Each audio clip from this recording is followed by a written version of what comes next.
ಎಲ್ರಿಗೂ ನಮಸ್ಕಾರ. ಎಲ್ಲರೂ ಹೇಗಿದ್ದೀರಾ? ಯಾರ್ಯಾರು ಹೊಸಬ್ರು ನಮ್ಮ ಯೂಟ್ಯೂಬ್ ಚಾನಲ್ನ ನೋಡ್ತಾ ಇದ್ದೀರಿ, ನಮ್ಮ ಯೂಟ್ಯೂಬ್ ಚಾನಲ್ನ ಸಬ್ಸ್ಕ್ರೈಬ್ ಮಾಡಿ, ಲೈಕ್ ಮಾಡಿ, ಶೇರ್ ಮಾಡಿ. ನಾನಿವಾಗ BTCನ ಲೈವ್ ಅನಾಲಿಸಿಸ್ ಮಾಡ್ತಾ ಇದ್ದೀನಿ. ವರ್ಲ್ಡ್ ಮಾರ್ಕೆಟ್ನ BTCನ. ಇಲ್ಲಿ ನಮಗೆ ಪ್ರೈಸು ಕೆಳಗಡೆ ಬರುವಂಥ ಚಾನ್ಸಸ್ಸು ತುಂಬಾ ಯಥೇಚ್ಛವಾಗಿ ಕಂಡು ಬರುತ್ತೆ. ಓಕೆನಾ? ಎಂತಕ್ಕೋಸ್ಕರ ಬರುತ್ತೆ, ಯಾವ ಥರ ಅನಾಲಿಸಿಸ್ ಮಾಡಿದೀವಿ ಅನ್ನೋದು ಕೂಡ ತುಂಬ ಮುಖ್ಯ ಆಗುತ್ತೆ. ಎರಡನೇದು, crude oil already selling side. Already ನಮ್ಮ ಸ್ಟೂಡೆಂಟ್ಗಳಿಗೆಲ್ಲರಿಗೂ ಕೊಟ್ಬಿಟ್ಟಿದ್ದೀವಿ, ಟಾರ್ಗೆಟಿಗೆ ಬರುತ್ತೆ ಅಂತ ಹೇಳ್ಬಿಟ್ಟು. ಜಸ್ಟ್ 14 ಪಾಯಿಂಟ್ ಸ್ಟಾಪ್ ಲಾಸ್ ಇರುತ್ತೆ, 32 ಪಾಯಿಂಟ್ ಟಾರ್ಗೆಟ್. ವೆಯ್ಟ್ ಮಾಡ್ತಾ ಇದ್ದೀನಿ ಇದನ್ನು ಕೂಡ. BTC ಆರಾಮಾಗಿ ಇವಾಗ ಏನು ನೋಡ್ತಾ ಇದ್ದೀರಿ, ಈ ಒಂದು ಗ್ರೀನ್ ಕ್ಯಾಂಡಲ್ ಏನಿದೆ, ಇದು ಆ್ಯಕ್ಚುಲಿ ಇಲ್ಲೂವರೆಗೂ ಬಂದಿದ್ದು. ಅಗೈನ್ ಇಲ್ಲಿಂದ ವಾಪಸ್ ಬರ್ತಾ ಇದೆ. ಇದು one of my liquidity candle ಇದು. ಓಕೆನಾ? ಲಿಕ್ವಿಡಿಟಿ ತೊಗೊಳೋದಕ್ಕೋಸ್ಕರ ಬಂದಿದೆ ನೋಡಿ. ಇಲ್ಲಿಂದ ಏನು ಮೂವ್ ಆಯಿತು, ಇದು ಯಾವ ಥರ ಅನಾಲಿಸಿಸ್ ಮಾಡಿದ್ದೀನಿ ಅಂತ ಹೇಳ್ತೀನಿ ನೋಡಿ. ಇಲ್ಲಿಂದ ಏನು ಮೂವ್ ಆಯಿತು, ಇದು ಆ್ಯಕ್ಚುಲಿ ಒಂದು ನ್ಯೂಸ್ ಇತ್ತು, US ಡೇಟಾ ಪರ್ಪಸ್ ಏನೋ ನ್ಯೂಸ್ ಇತ್ತು. ಆ ನ್ಯೂಸ್ ಬಂದು ಪಾಸಿಟಿವ್ ಆಗಿತ್ತು. ಪಾಸಿಟಿವ್ ಆಗಿರೋದ್ರಿಂದ ಪ್ರೈಸು ಮೇಲೆ ಹೋಯ್ತಷ್ಟೇ. ಎಲ್ಲರೂ ಕೂಡ ಎಮೋಷನಲಿ ಬೈ ಅಂತ ಬೈ ಮಾಡೋದಕ್ಕೆ ಬಂದಿದ್ದಾರೆ. ಅಷ್ಟು ಬಿಟ್ಟರೆ ಇನ್ನೇನಿಲ್ಲ. ಎಮೋಷನಲಿ ಎಲ್ಲರೂ ಕೂಡ ಬೈ ಮಾಡಿ ಇಟ್ಕೊಂಡಿದ್ದಾರೆ. ಓಕೆನಾ? ಬೈ ಮಾಡಿದ್ಮೇಲೆ ಪ್ರೈಸ್ ಮೇಲಕ್ಕೆ ಹೋಗ್ಬೇಕಲ್ವಾ, ಬಟ್ ಹೋಗ್ತಾ ಇಲ್ಲ.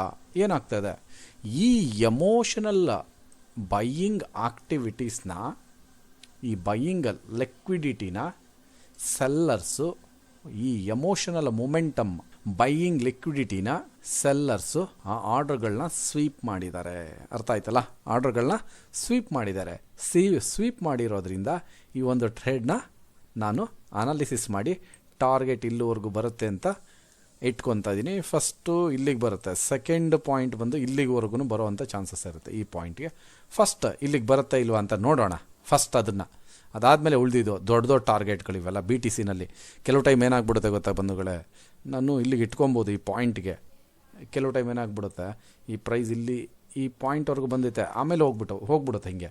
ಆಮೇಲೆ ಯಾವಾಗ ನೆಕ್ಸ್ಟ್ ಡೇ ಬಂದುಬಿಡುತ್ತೆ. ಏನಾಗುತ್ತೆ, 24/7 ಇದು ರನ್ನಿಂಗಲ್ಲಿ ಇರೋದ್ರಿಂದ ನಾವು ಕೂಡ ಮಲಕೊಬೇಕಲ್ವಾ. 24/7 ಓಪನ್, ನಾವು ಮಲಗ್ನೆ ಹಾಗೆ ಇರೋದಕ್ಕಾಗುತ್ತಾ? ಮಾರ್ಕೆಟ್ ಅಂತೂ ಓಪನ್ ಇರುತ್ತೆ, ಕರೆಕ್ಟಾ? ನಮಗೆ ನೇಚರ್ ರಾತ್ರಿ ಮಲಗಲೇಬೇಕು, ಬೆಳಿಗ್ಗೆ ಎದ್ದು ವರ್ಕ್ ಮಾಡಲೇಬೇಕು.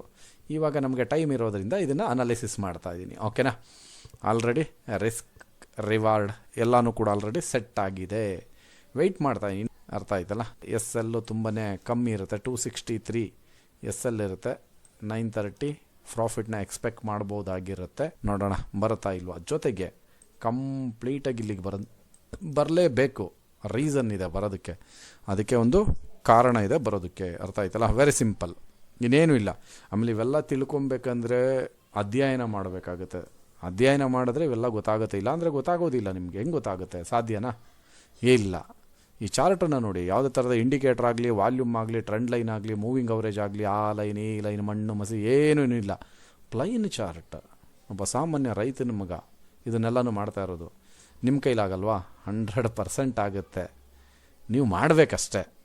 ಮಾಡಿದ್ರೆ ಖಂಡಿತ ಆಗುತ್ತೆ. ಓಕೆನಾ? ಕ್ರೂಡೂ ಓಕೆನಾ, ಆಲ್ರೆಡಿ ನಮ್ಮ ಗ್ರೂಪಲ್ಲಿ ಕೊಟ್ಟಾಗಿದೆ. ಜಸ್ಟ್ ನಮ್ಮ ಸ್ಟೂಡೆಂಟ್, ನಮ್ಮ ಮೆಂಟರ್ಶಿಪ್ ಸ್ಟೂಡೆಂಟ್ಗಳಿಗೆ ನಾನು ನಿಮಗೆ ತೋರಿಸ್ತೀನಿ ನೋಡಿ. ಮೆಂಟರ್ಶಿಪ್ ಸ್ಟೂಡೆಂಟ್ ಗ್ರೂಪಲ್ಲಿ ಏನು ಕೊಟ್ಟಿದ್ದೆ ಅಂತ, ಕ್ರೂಡ್ ಆಯಿಲ್ನ ಯಾವ ಥರ ಅನಾಲಿಸಿಸ್ ಮಾಡಿಕೊಟ್ಟಿದ್ದೀನಿ ಅಂತ ನೋಡಿ. ಇಲ್ಲಿ ಕಾಣ್ತಾ ಇದೆಯಾ ಚಾರ್ಟು? ಈ ಚಾರ್ಟ್ ಓಪನ್ ಮಾಡ್ತೀನಿ ನೋಡಿ. 8 ಗಂಟೆ 20 ನಿಮಿಷಕ್ಕೆ ಕೊಟ್ಟಿರೋವಂಥದ್ದು ಓಪನ್ ಮಾಡ್ತೀನಿ ನೋಡಿ. ಇಲ್ಲಿ ಏನು ಕೊಟ್ಟಿದ್ದೀವಿ, ಕ್ರೂಡ್ ಆಯಿಲ್. ಗಮನಿಸ್ತಾ ಇದ್ದೀರಾ? ಗಮನಿಸಿ, ನಿಮಗೆ ಗೊತ್ತಾಗುತ್ತೆ ಏನು ಕೊಟ್ಟಿದ್ದೀವಿ. ಸೇಮ್, ಕರೆಕ್ಟಾ? ಸೇಮ್ ಕೊಟ್ಟಿರೋದು 8 ಗಂಟೆ 20 ನಿಮಿಷಕ್ಕೆ. ಇಲ್ಲಿ ನೋಡಿ, ಇಲ್ಲಿ 8 ಗಂಟೆ 20 ನಿಮಿಷಕ್ಕೆ ನಮ್ಮ ಮೆಂಟರ್ಶಿಪ್ ಸ್ಟೂಡೆಂಟ್ಗೆ ಆಲ್ರೆಡಿ ಕೊಟ್ಟಾಗಿದೆ. ಓಕೆನಾ? ಅದನ್ನು ಹಾಕಾದ್ಮೇಲೆ ಇದು ರಿಸಲ್ಟನ್ನು ನೋಡ್ತಾ ಇದ್ದೀವಿ ನಾವು. ರಿಸಲ್ಟ್ ಇಲ್ಲಿವರೆಗೂ ಬರುತ್ತೆ. ವೆಯ್ಟ್ ಮಾಡೋಣ. ಇದು ಹೋಗ್ತಾ ಇದೆ, ಹೋಗಲಿ.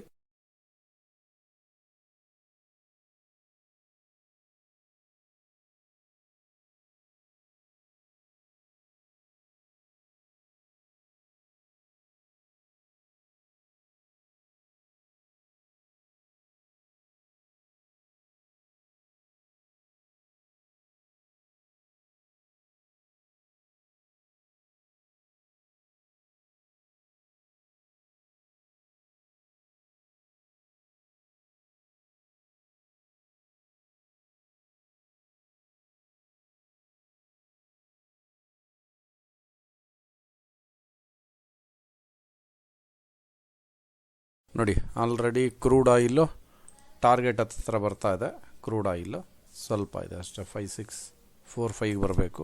5652 ಇದೆ. 5645 ಬಂತಂದರೆ ಇನ್ನೊಂದು 7 ಪಾಯಿಂಟ್ ಬಂತಂದರೆ ಟಾರ್ಗೆಟ್ ಡನ್ ಆಗುತ್ತೆ. 6 ಇಲ್ಲ 4 ಪಾಯಿಂಟ್ ಬರಬೇಕು. 5649 ಬಂದಿದೆ.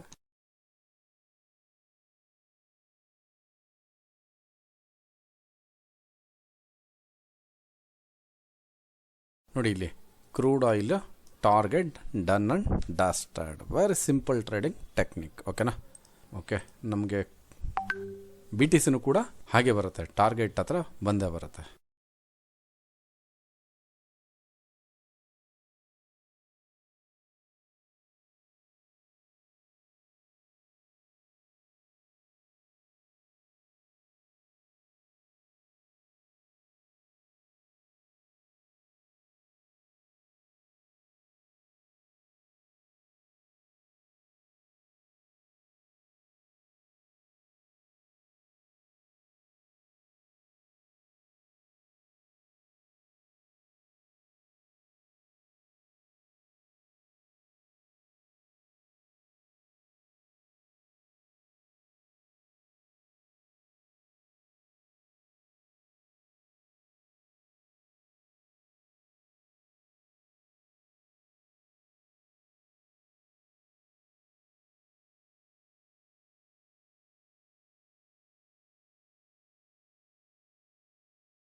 ಪಾಯಿಂಟ್ಗಳೆಲ್ಲ ಈ ಪಾಯಿಂಟ್ಗಳು ವೀಕರ್ ಆಗಿರೋದ್ರಿಂದ ಖಂಡಿತ ಕೆಳಗಡೆನೇ ಬರುತ್ತೆ.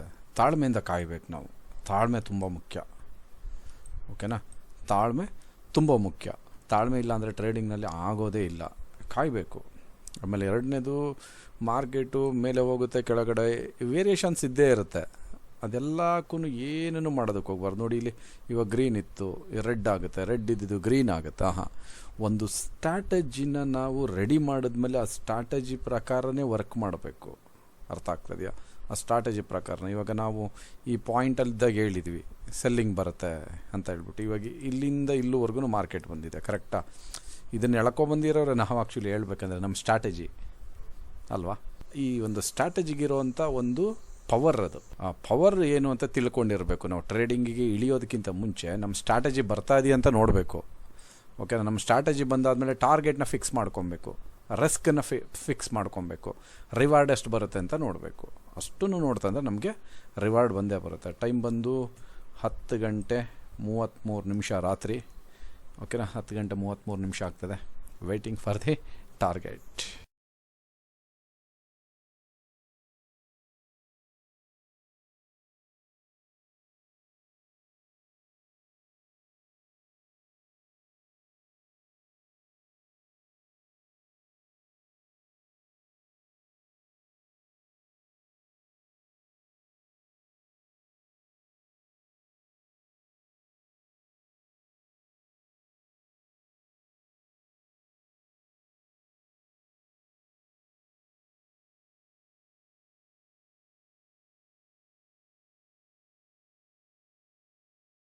ಟೈಮು 10:50 ಆಗ್ತಾಯಿದೆ. ವೆಯ್ಟ್ ಮಾಡ್ತಾಯಿದ್ದೀನಿ. ಬಟ್ ನಿದ್ದೆ ಬರ್ತಾ ಇದೆ ಸ್ವಲ್ಪ, ರಾತ್ರಿನೂ ನಿದ್ದೆ ಇಲ್ಲ. ಏನಕ್ಕೆ ಅಂದರೆ ಆಲ್ಮೋಸ್ಟ್ ರೆಕಾರ್ಡಿಂಗ್ ನಿನ್ನೆ ವೀಡಿಯೋದೆಲ್ಲ 13 ಅವರ್ ಎಡಿಟಿಂಗ್ ವರ್ಕ್, 14 ಅವರ್ದು ಎಡಿಟಿಂಗ್ ವರ್ಕೆಲ್ಲ ಇದ್ದಿದ್ದರಿಂದ ನೈಟೆಲ್ಲ ಅದರದ್ದು ಎಡಿಟಿಂಗ್ ವರ್ಕ್ ಮತ್ತು ಅದರದ್ದೆಲ್ಲನೂ ರೆಡಿ ಮಾಡಿ ಅಪ್ಲೋಡ್ ಮಾಡೋದಿದೆಯಲ್ಲ ಒಂದು ವೀಡಿಯೋನ, ತುಂಬ ಕಷ್ಟ ಬಂಧುಗಳೇ. ಅಷ್ಟೊಂದು ಸುಲಭ ಅಲ್ಲ. ಒಂದು ವೀಡಿಯೋ 14 ಅವರ್ ವೀಡಿಯೋಸ್ನ 13 ನಿಮಿಷಕ್ಕೆ ತರಬೇಕಂದ್ರೆ ಎಷ್ಟು ಎಡಿಟಿಂಗ್ ವರ್ಕ್ ಇರುತ್ತೆ ಕರೆಕ್ಟಾ? 13 ನಿಮಿಷ ವೀಡಿಯೋ ನೋಡೋದು ತುಂಬ ಈಸಿ, ಬಟ್ ಅದರ ಹಿಂದೆ ಎಷ್ಟು ಕಷ್ಟಪಟ್ಟಿರ್ತೀವಿ ಅಂದರೆ ಅಷ್ಟು ಕಷ್ಟ ಇರುತ್ತೆ ಆ ವೀಡಿಯೋನ ಅಪ್ಲೋಡ್ ಮಾಡೋದಕ್ಕೆ. ಓಕೆನಾ? ಇದು ನಮ್ಮ ವ್ಯೂವರ್ಸ್ಗೆ ಸಿಗಲಿ ಅನ್ನೋ ಕಾರಣಕ್ಕೋಸ್ಕರ ಇಷ್ಟೆಲ್ಲ ಕಷ್ಟಪಟ್ಟು ನಾವು ಮಾಡ್ತಾ ಇರ್ತೀವಿ, ನಮ್ಮ ಕನ್ನಡಿಗರಿಗೆ ಅರ್ಥ ಆಗಲಿ ಅಂತ ಹೇಳ್ಬಿಟ್ಟು. ಓಕೆ, ಇವಾಗ 10:50 ಆಗಿರೋದ್ರಿಂದ ಈ ಒಂದು ಸೆಷನ್ನ ಇಲ್ಲಿಗೆ ಕ್ಲೋಸ್ ಮಾಡೋಣ ಅಂತ ನನ್ನ ಒಂದು ಅನಿಸಿಕೆ. ಏಕೆಂದರೆ ಜಾಸ್ತಿ ಓವರ್ ನೈಟ್ ನಿದ್ದೆ ಇಲ್ದಂಗೆ ಇರೋದನ್ನು ಕೂಡ ಡೇಂಜರ್ ಅಲ್ಲ. ಆದ್ದರಿಂದ ಬೆಳಗ್ಗೆ ಟಾರ್ಗೆಟ್ ರೀಚ್ ಆಗಿರುತ್ತೆ. ಆದಮೇಲೆ ಇದ್ರ ಜೊತೆಗೆ ಆ ವಿಡಿಯೋನು ಕೂಡ ಆ್ಯಡ್ ಮಾಡಿರ್ತೀನಿ, ಅದು ಕಂಟಿನ್ಯೂ ಆಗುತ್ತೆ. ಟಾರ್ಗೆಟ್ ಹಿಟ್ ಆದಮೇಲೆ ನೋಡಿ ಟಾರ್ಗೆಟ್ ಹಿಟ್ ಆಗಿದೆ ಅಂತ ತೋರಿಸ್ತೀನಿ. ಓಕೆನಾ? ಟಾರ್ಗೆಟ್ ಬರೋದಕ್ಕೆ ಇನ್ನೂ ಈ ಪಾಯಿಂಟ್ವರೆಗೂ ಬರಬೇಕಾಗುತ್ತೆ. ಇನ್ನೊಂದು ನಮ್ಗೆ ಎಷ್ಟು ಬರಬೇಕಾಗಿತ್ತು? 400 to 200 ಪಾಯಿಂಟ್ಸ್ ಬರಬೇಕಾಗಿತ್ತು ಅಷ್ಟೇ. 200 ಪಾಯಿಂಟ್ಸ್ ಬಂದಿತ್ತಂದರೆ 930 ಪಾಯಿಂಟ್ಸ್ $USD ಆಗ್ತಾಯಿತ್ತು. ಸದ್ಯಕ್ಕೆ ಆಗಿಲ್ಲ.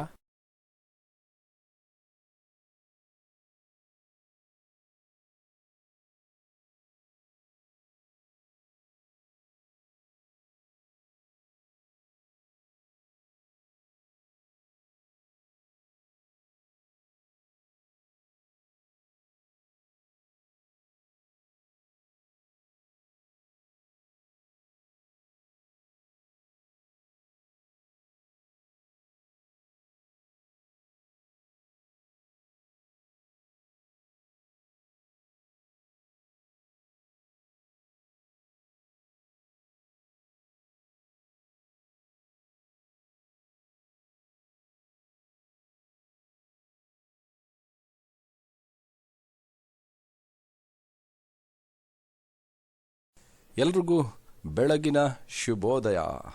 ಇವಾಗ ಟೈಮ್ ಬಂದು ಬೆಳಗ್ಗೆ 7:03 ಆಗ್ತಾಯಿದೆ. ಈ ಟೈಮಲ್ಲಿ ಆಲ್ರೆಡಿ ನಿನ್ನೆ ರಾತ್ರಿ ಈ ಒಂದು ಅನಾಲಿಸಿಸ್ನ ಮಾಡಿ ಆಲ್ರೆಡಿ ನಮ್ಮ ಪ್ರೀಮಿಯಂ ಗ್ರೂಪಲ್ಲೂ ಕೂಡ ಕೊಟ್ಟಿದ್ವಿ, ನಮ್ಮ ಫ್ರೀ ಟೆಲಿಗ್ರಾಮಲ್ಲೂ ಕೂಡ ಕೊಟ್ಟಿದ್ವಿ. ಸೆಲ್ಲಿಂಗ್ ಬರುತ್ತೆ ಅಂತ ಹೇಳ್ಬಿಟ್ಟು, ಈ ಪಾಯಿಂಟಿಂದ ಸೆಲ್ಲಿಂಗ್ ಬರುತ್ತೆ ಅಂತ. ಇನ್ನೂ ಈ ಕ್ಯಾಂಡಲ್ಗಳೇ ಬಂದಿತ್ತಿಲ್ಲ. ಹಿಂದೆ ವಿಡಿಯೋ ನೋಡಿ ಗೊತ್ತಾಗುತ್ತೆ. ಈ ಕ್ಯಾಂಡಲಲ್ಲೇ ಅನಾಲಿಸಿಸ್ ಮಾಡಿ ಪ್ರೈಸ್ ಕೆಳಗಡೆ ಬರುತ್ತೆ ಅಂತ ಕೊಟ್ಟಿದ್ವಿ. ರಾತ್ರಿ 11 ಗಂಟೆವರೆಗೂ ನೋಡಿದೆ, ಟಾರ್ಗೆಟ್ ರೀಚ್ ಆಗಲಿಲ್ಲ. 11:15 ರೀಚ್ ಆಗಿಬಿಟ್ಟಿದೆ. ಇದೇ ಕ್ಯಾಂಡಲಲ್ಲಿ 11:15 ಈ ಕ್ಯಾಂಡಲಲ್ಲಿ 11:15 ರೀಚ್ ಆಗಿದೆ. ಫಸ್ಟ್ ಟಾರ್ಗೆಟ್ ನಮ್ಮದು 11:15 ರೀಚ್ ಆಗಿದೆ. ಅದಾದಮೇಲೆ ಸೆಕೆಂಡ್ ಟಾರ್ಗೆಟ್, ಫಸ್ಟ್ ಟಾರ್ಗೆಟ್ ಇದ್ದಿದ್ದು ಇಲ್ಲಿಗೆ, ಸೆಕೆಂಡ್ ಟಾರ್ಗೆಟ್ ಇದ್ದಿದ್ದು ಈ ಪಾಯಿಂಟ್. ಓಕೆನಾ? ಈ ಪಾಯಿಂಟ್ ಸೆಕೆಂಡ್ ಟಾರ್ಗೆಟನ್ನು ಕೂಡ ರೀಚ್ ಆಗಿದೆ ಬಂಧುಗಳೇ. ನೋಡಿ ಎಂಥ powerful strategy. Okay, big players ಇದೆಲ್ಲ. ಇಲ್ಲಿವರೆಗೂ ಸೆಕೆಂಡ್ ಟಾರ್ಗೆಟ್ ಇತ್ತು ನಮ್ಮದು. ಅಲ್ಲಿಗೆ ಲೆಕ್ಕ ಹಾಕಿ 1622 ಪಾಯಿಂಟು ನಮಗೆ 1622 ಪಾಯಿಂಟು ನಮಗೆ ಸಿಗೋವಂಥ ಒಂದು ಟ್ರೇಡು ಬಿಗ್ ಪ್ಲೇಯರ್. ಓಕೆನಾ? ಬಿಗ್ ಪ್ಲೇಯರ್ ಸ್ಟ್ರಾಟಜಿ ಅಂತ ಕರಿತೀವಿ. ವೆರಿ ಸಿಂಪಲ್ ಆಗಿರುತ್ತೆ ಟ್ರೇಡಿಂಗ್ ಟೆಕ್ನಿಕ್. ತಿಳ್ಕೊಂಡು ಮಾಡಬೇಕಾಗುತ್ತೆ. ಸುಮ್ಮನೆ 10 ಪಾಯಿಂಟು 20 ಪಾಯಿಂಟ್ 50 ಪಾಯಿಂಟ್ಗೆಲ್ಲ ಟ್ರೈ ಮಾಡೋದಕ್ಕೆ ಹೋಗಬಾರ್ದು. ನಾವು ಲಾಂಗ್ ರನ್ನಲ್ಲಿ ಉಳ್ಕೊಬೇಕಂದ್ರೆ ನಾವೇನು ಮಾಡಬೇಕು?